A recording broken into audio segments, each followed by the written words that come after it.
Hi everyone, I'm Monique. Welcome to New Bear. Today we're working my Christmas pattern for 2024. You're going to need a bauble and a polystyrene ball. Both need to measure 6 centimetres in diameter. The polystyrene ball is for blocking. You don't have to block your work, but I highly recommend that you do. If you are going to block, you'll need stainless steel pins, a pen and a small strip of paper. I just cut a 1 centimetre strip off the bottom of an A4 sheet. You're also going to need some beads. You'll need 24 6mm bugle beads, 28 seed beads and 12 5mm beads. The 5mm beads are just going to dangle off the sides of the bauble, so they don't actually have to be 5mm. Some prior knowledge is required to be able to make the Christmas bauble. You'll need to know how to work a self-closing mock ring, how to load beads onto your shuttle and how to work beads on a picot. I will show what I do on camera, but these techniques already have their own videos, so I won't be going into detail. If you do need help with any of these, there are links to the relevant videos in the description box down below. Let's go!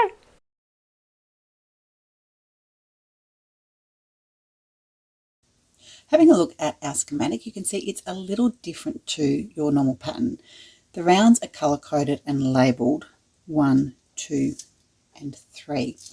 Each ring in round 2 has a coloured star instead of the usual lettering.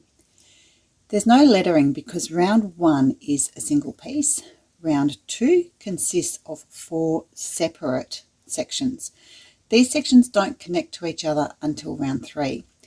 Labelling the rings as A, B, C and D would leave you guys trying to work out how to get from ring A to ring B, when in fact we don't. They're individual segments. The small ring in round 3 is what brings everything together. So the stars identify each segment, which makes it easier for me to explain and hopefully easier for you to follow. Round 1 is a self-closing mock ring, so your shuttles will need to be wound with continuous thread. You can use shuttle and ball if you prefer.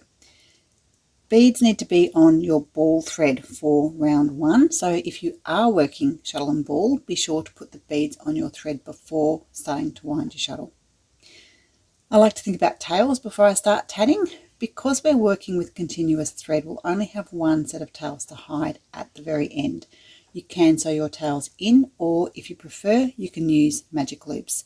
Now I love magic loops, that's how I'll be getting rid of my tails in this tutorial. I'm also going to split my tails up to minimize bulk. Again, you can hide 2 tails in one chain, but it's pretty chunky. So my first loop will go in the start of my first chain, and my second loop will go in the end of the last chain. As I mentioned before, we're working 4 separate segments for round 2. Once again, magic loops will go in each of my chains.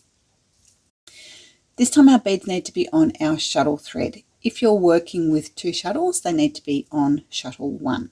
Finally, round 3 will be the same with loops going in the first and last chains. You'll need 12 beads on shuttle 2. We have shuttle 1 and shuttle 2 for our ball thread with the beads on our ball thread. To work round 1, set your hand up for a self-closing mock ring with the beads sitting at the back of your hand. We're working 6.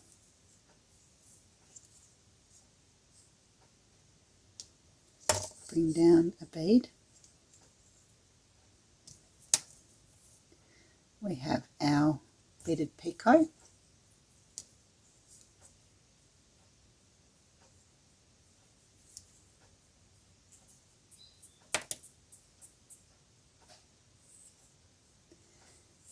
And 5.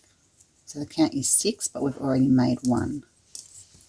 We have a small joining picot, and then we're repeating what we just did until we have 4 decorative picots with beads and 3 joining picots. Just quickly show you, just in case I've confused anyone with what I said. I'm thinking there could be a little confusion because there are 4 joining picots on the pattern, but I told you to make 3. The reason for that is because we're starting our mock ring here. As we make our way around the mock ring, we work 1, 2 and 3 joining picots, close our ring, and our threads come together at the position of the 4th picot. So we don't need to work a picot here. We can climb out by working the chain. Okay, this is what we have. We've got the loop for the start of our mock ring. Let's twist it on just a little bit. We have our 4 beaded decorative picots and our 3 joining picots. We are ready to close our mock ring. Now, if I can hang on to it, there's 48 stitches here. That's pretty big, but if we're careful and we make sure we support the stitches as we pull the ring closed, it should close pretty nicely and sit properly. But as I said, 48 is a lot, so it'll be a bit tight. You might need to give it a bit of a wriggle. Just be sure. See how I've got most of that curve in between my 2 fingers and my thumb on the top. So try and support those stitches as much as you can. It'll be a bit tight, and you can see my ring has buckled. It's a bit ugly at the moment. As I said, there's a lot of stitches here, so give it a wriggle, ease off some of that tension. Don't be afraid to play with it to get it to look nice. By giving it a bit of a wriggle, we're helping to distribute the tension through that ring. So ease it off a little bit where it's looking a bit yucky. Now we can have another go.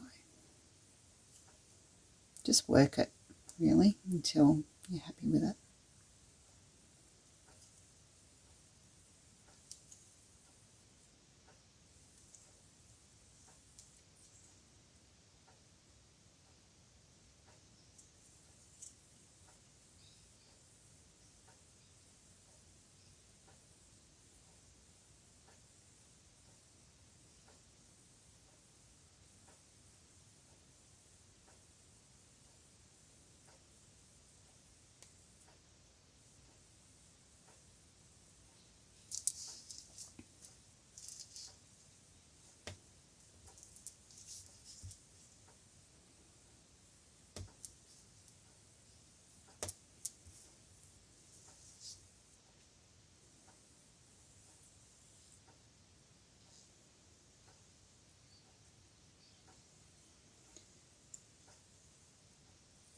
We're now in the position of the 4th joining picot, but as I said before, we're not making a picot. Instead, we're setting our hand up for a chain.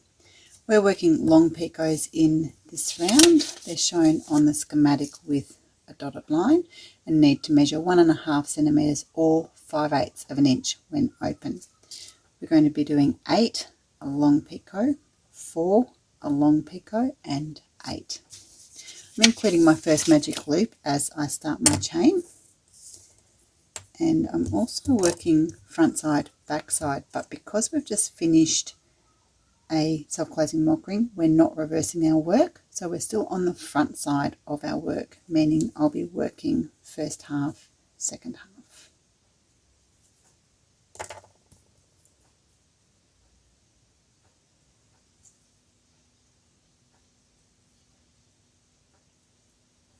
We're lock joining to the first joining picot on the mock ring.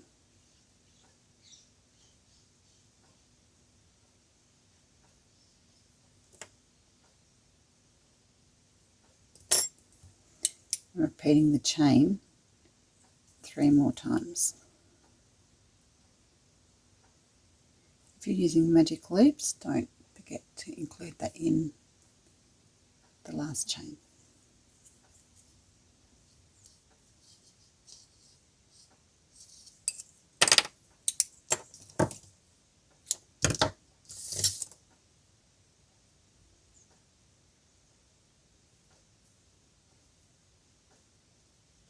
Okay, that is what it looks like at the moment.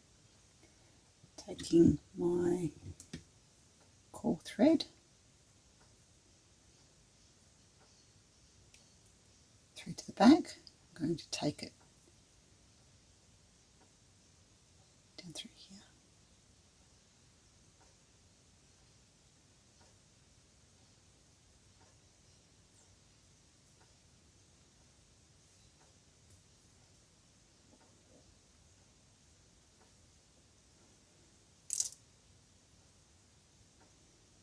I'm now going to tie a square knot.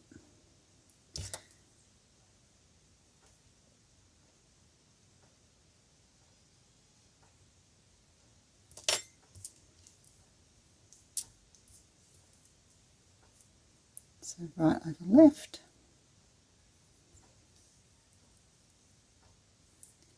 and left over right.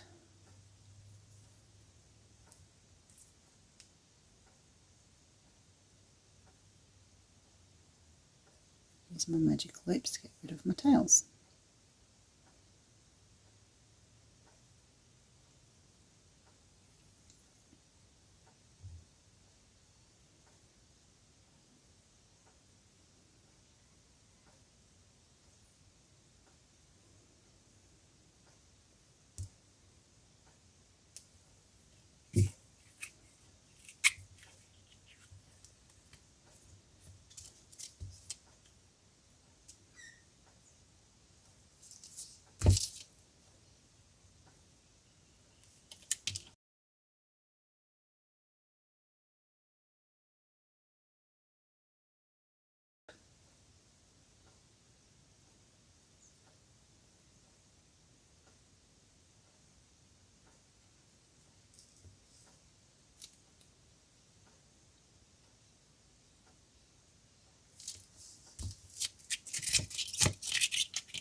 And we are ready for round 2.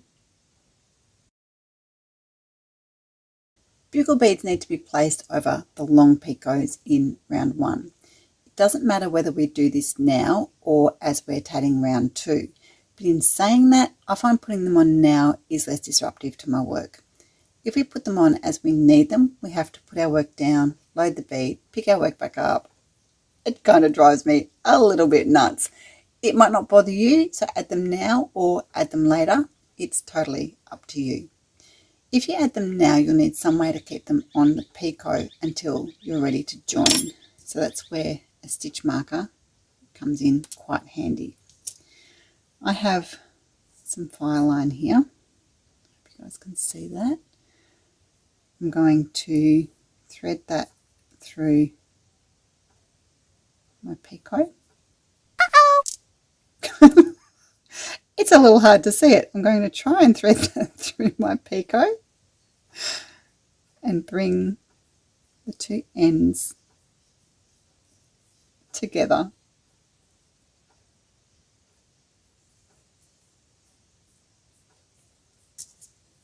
Then thread the ends through my bead.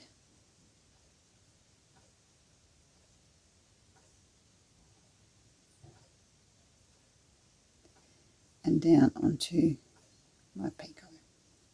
So this is where you would get your stitch marker and put it through the top of that picot to keep your bead on. Or I find the file line is enough to hold it in place. I also only do 2 beads at a time. So because round 2 is worked in the 4 segments, we only need 2 beads at once.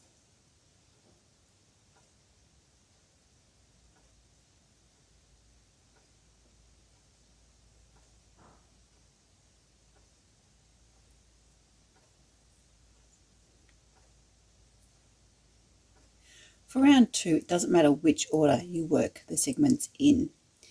The ring has 6 beaded decorative picots and 1 joining picot.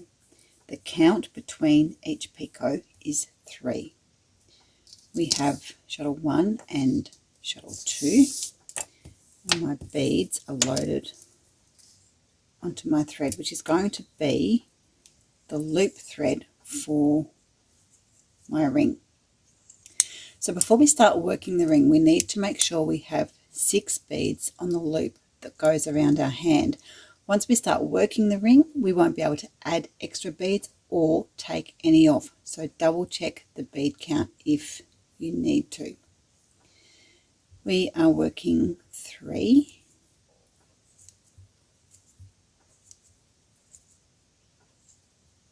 Bringing up a bead.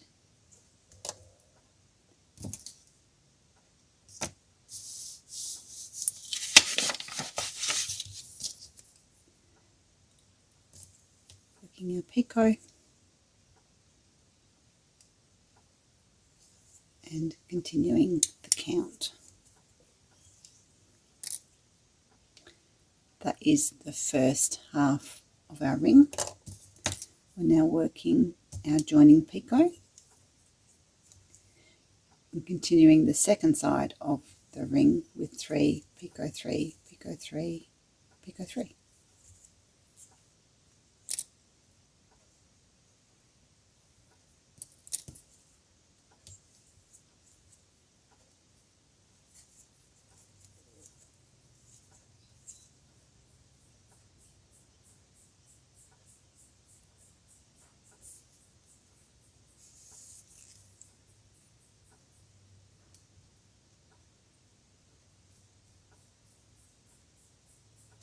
Reverse your work.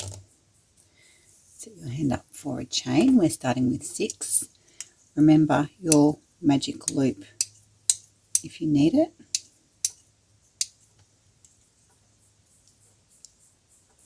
Now I'm on the back side of my work because we've reversed it, so I'm starting with second half. I am tatting front side, back side, first half, and my magic loop.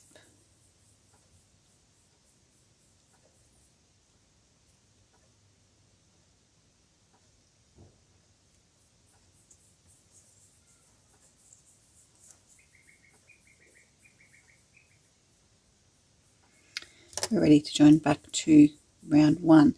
If you're working front side, back side, check to see that you've got both pieces facing the same way. And we're joining back to, we're joining back to this picot. So as you pull your file line out, place that with your crochet hook.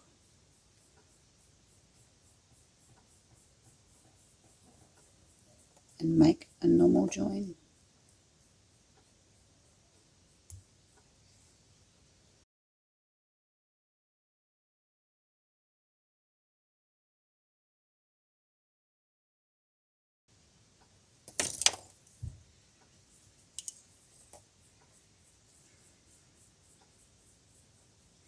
Give it a bit of a wriggle. Now we're working, we've done the 6, we've made our join. We're working 4, a long picot, 10, a long picot, 5, a joining picot, and 6. We lock join to the top of our ring and work 6, a joining picot, 5, a long picot, 10, a long picot, and 4. I'll come back at this point to show you how to join to the second long picot in round 1.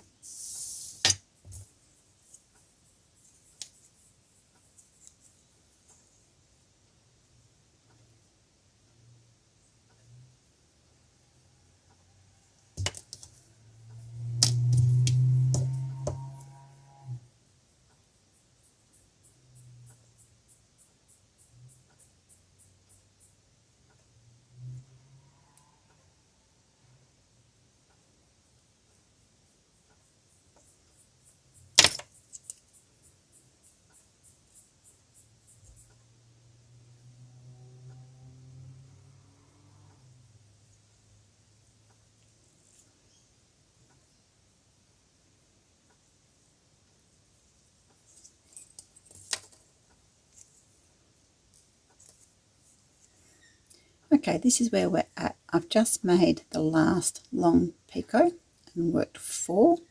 We're now ready to join to the beaded picot on round 1 and then finish with a count of 6.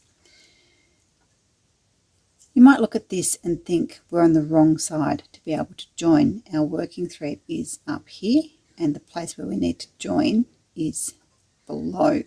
But if we follow the line of progression around, twist that around to where it's going to be, you can see our bead will line up with our working thread. So I'm going to fold the rest of my work underneath, and this bead does cross over the one that's underneath it. That's okay for now, let it cross. We're going to take out that bi-line thread, just making sure my bead's on the picot properly. Replace that with my crochet hook. Actually, I'm working front side, back side, so I need to come from underneath. If you're working traditionally, you'll come through the top.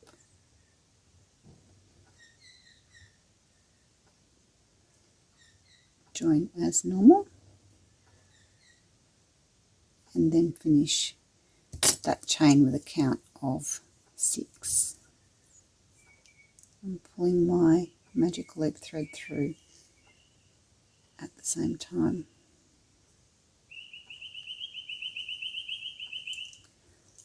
I need my fingers.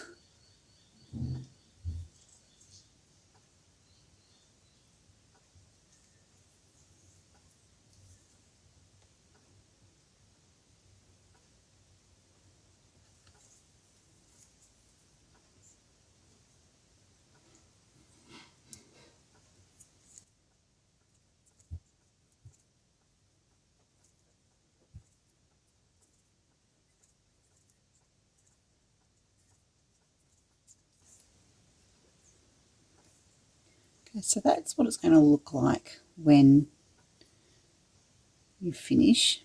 It looks like a bit of a mess in here. But we're going to cut our threads. Then that will twist around and be flat. So as we did on round 1, we're going to bring our core thread up to the top.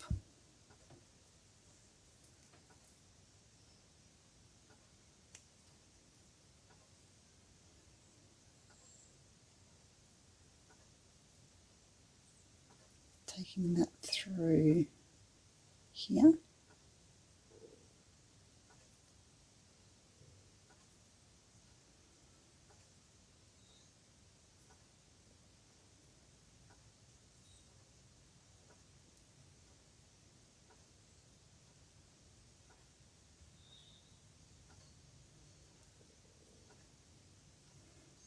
Pull through to the back and finish off with your square knot.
is 1 down and 3 to go.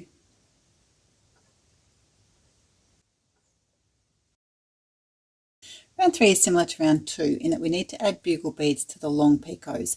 Again, you can add them before you start tatting or add them as you go.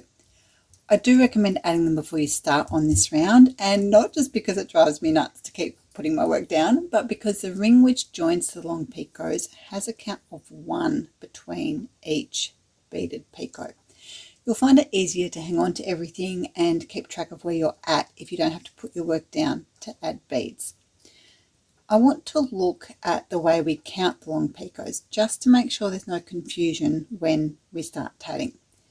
Our ring A is here, so I'm actually going to look at this chain first.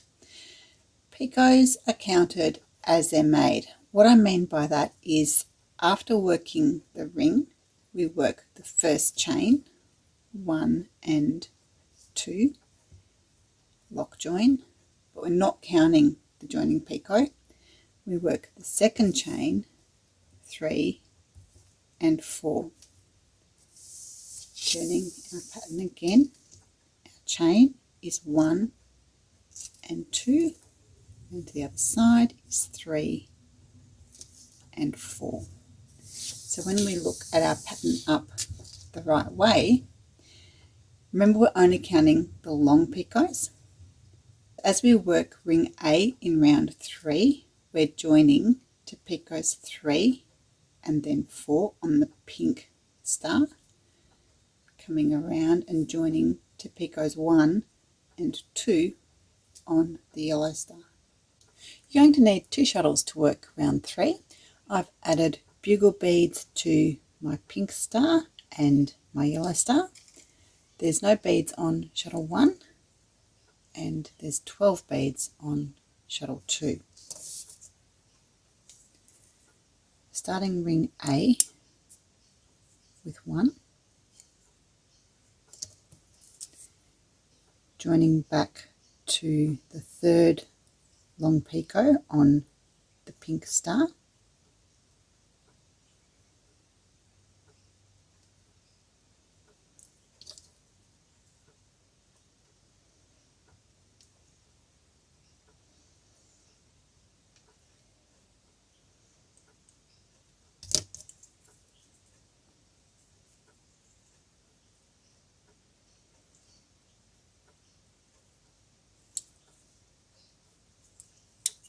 work 1 and join back to the fourth long picot on the pink star.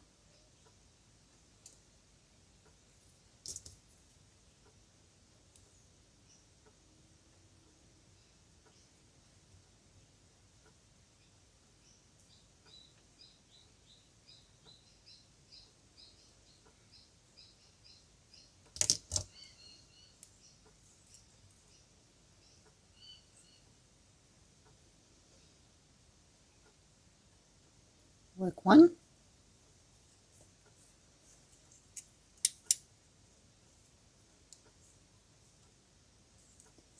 and join to the first long picot on the yellow star.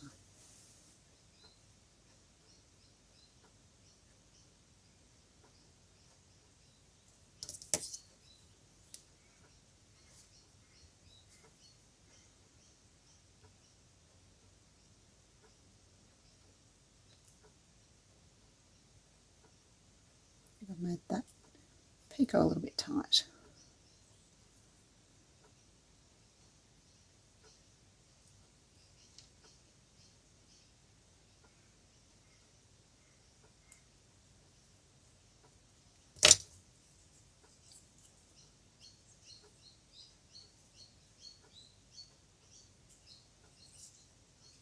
Work 1 and join to the second long picot on the yellow star.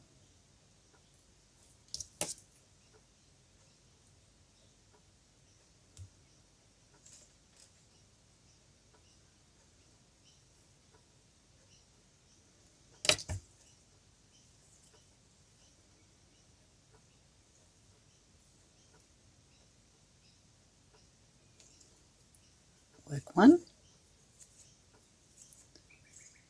and close.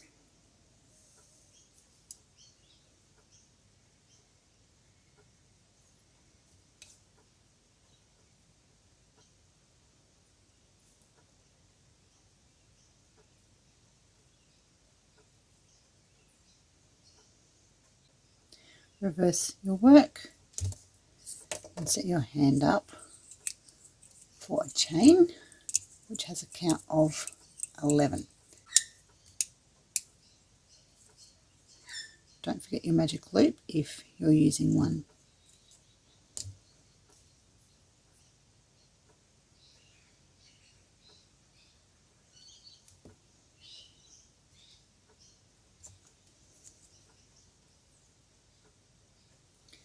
We have a long picot with a bead, so bring your bead down. Now, the length of this picot and the size of the bead is up to you. It depends how you want it to look. So you might have to have a bit of a play. If you'd like it to be the same as mine, I'm using 5mm beads and my picot is 1 inch when open. I want it to dangle off the bauble a little bit.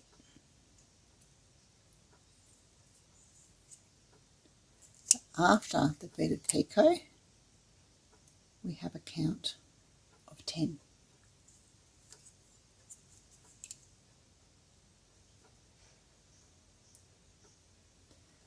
Lock join to the joining picot in round 2. Now I'm going down because I'm working front side, back side. If you're working traditionally, you will go up.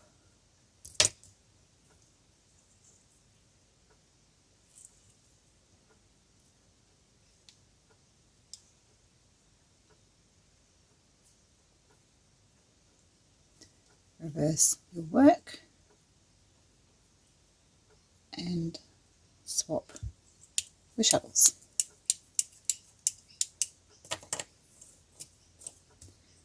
We're chaining 8.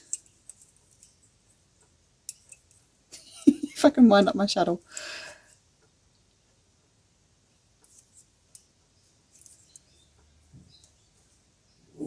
Reverse your work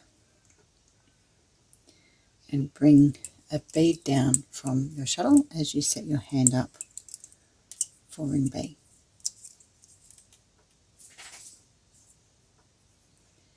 We're working 6.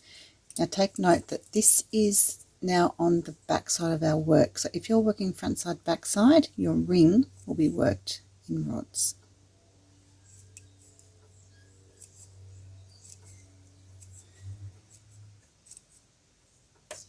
Bring your bead up for your beaded picot.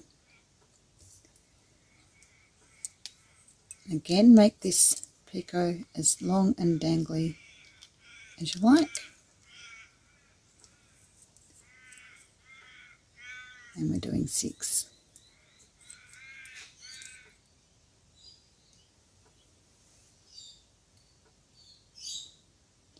Reverse your work and start your next chain of 8.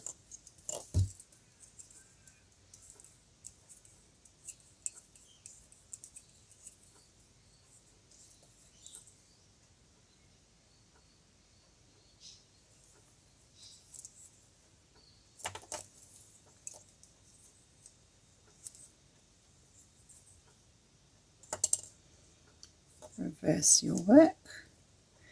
Now we're going to do a lock join here. We're reversing our work first, so it just makes a neater join. So we're now on the back side of our work. So we're doing the lock join with our working, or what was our working thread.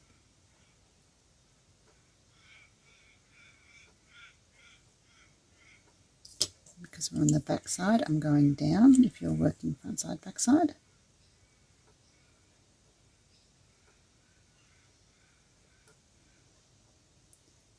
And continuing with our chain of 10, a beaded picot and 11.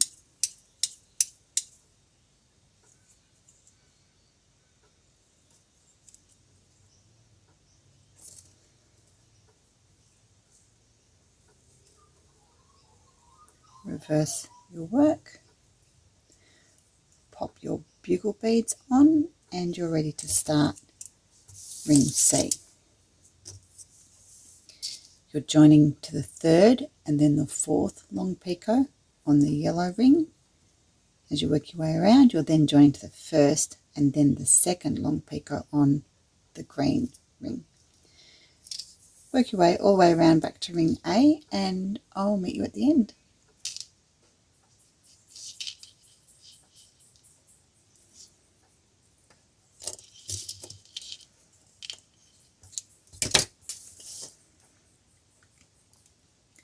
That has brought us back around to ring A. Now don't expect this to sit flat, it's made to cover the bauble. So we're going to take our core thread, going from the right side, we're going to go in through here,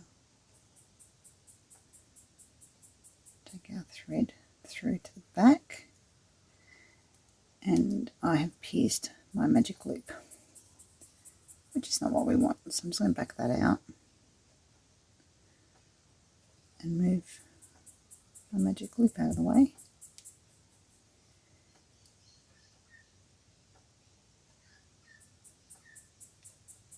That's better.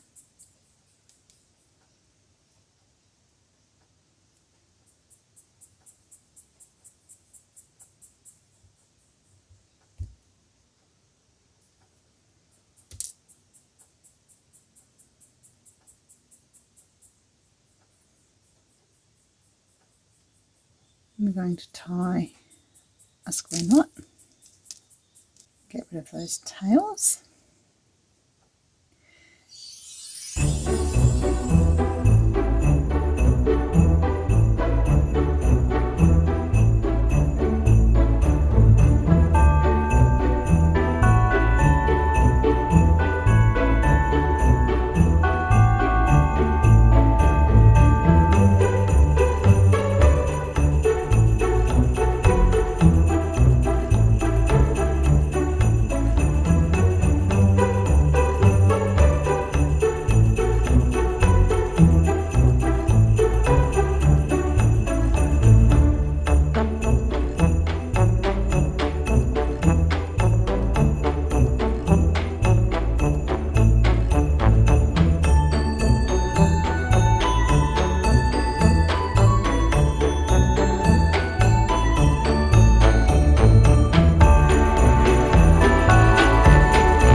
I actually didn't intend to film this part, but it kind of felt like a job half done, and I don't want anyone wanting to block their work but not knowing how. Because I hadn't planned to film this, I've already blocked mine, and I really don't want to redo it, but I have my test tat here, or at least part of my test tat, which I'm going to use instead. As I mentioned earlier, this piece of tatting isn't going to sit flat because it's been designed to cover a bauble. That means we can't use our normal flat grid. We need a polystyrene ball for our blocking. If you look at your ball, you'll see a mould line running around the circumference. There's also 2 imprints on the top and on the bottom. We're going to use these markings to divide our ball into sections. The first thing we need is our length of paper strip. We need to make this fit the ball, so we're going to pin it along that mould line.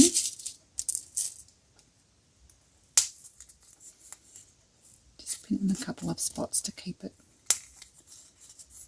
going straight.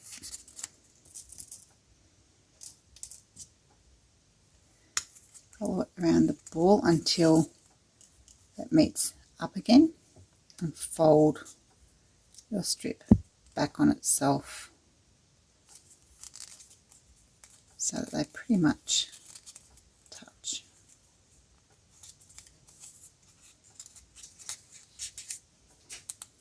Take your paper strip off the ball and cut in that crease.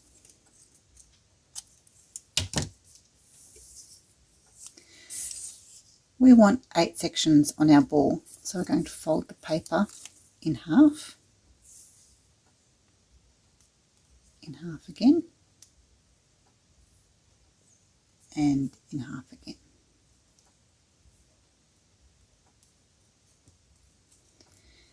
Now these crease marks can be a little bit tricky to see, especially when it's white on white, so I'm going to just trace over that mark with a pen.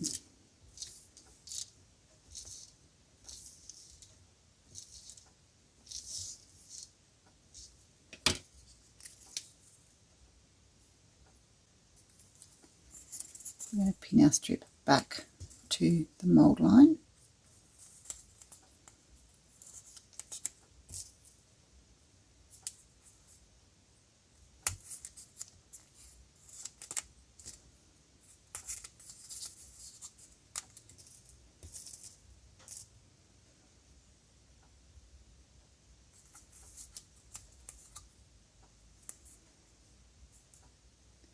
And with your pen, we're going to mark where each of those marks are on our paper, including the centre where they meet up.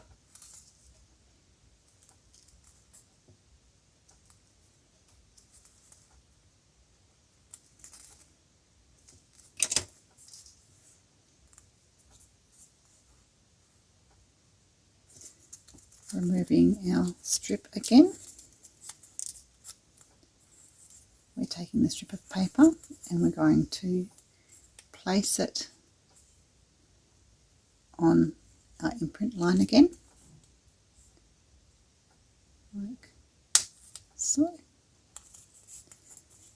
Follow it down so that it runs past that mark that we made before through the centre, so through the other imprint.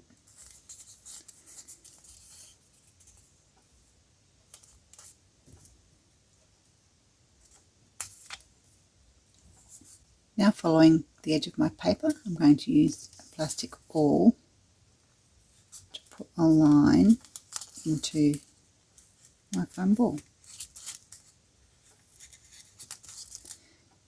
Now, it's going to be a little bit squiggly because foam's tricky to trace into, but it gives you a basic line to follow.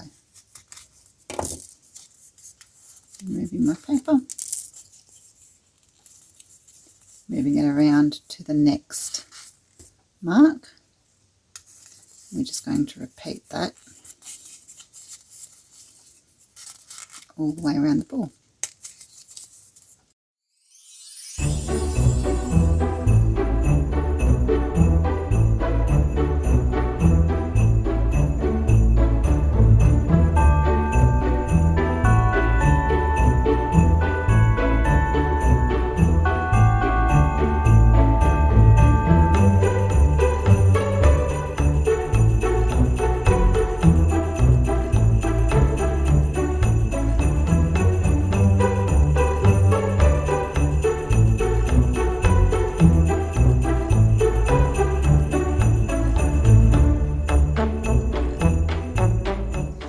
Okay, with our ball marked, we're ready to block. Now, I've gone over my trace lines with black pen, purely so it's easy for you to see on camera. I wouldn't recommend doing that with a black pen on your white tatting. Now, normally this would be run under the tap, so it was nice and wet. I'm not going to worry because obviously I'm not going to block my test tat piece, but I did run this one under the tap before I blocked it. I would line up my centre piece with the centre of the ball, like so. And then from here, it's pretty much like when you block a flat piece of work. Put a pin in at 12, go down to 6, 1 at 3, and 1 at 9. Now just work your way around and keep playing with it until you're happy with how it sits.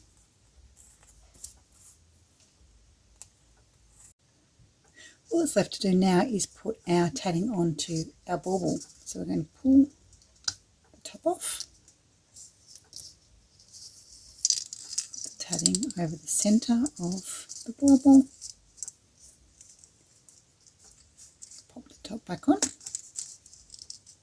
and we're done. I hope you enjoyed making your bauble. It's going to look fantastic on your Christmas tree. I wish everyone a safe and wonderful holiday season. From my family to yours, Merry Christmas.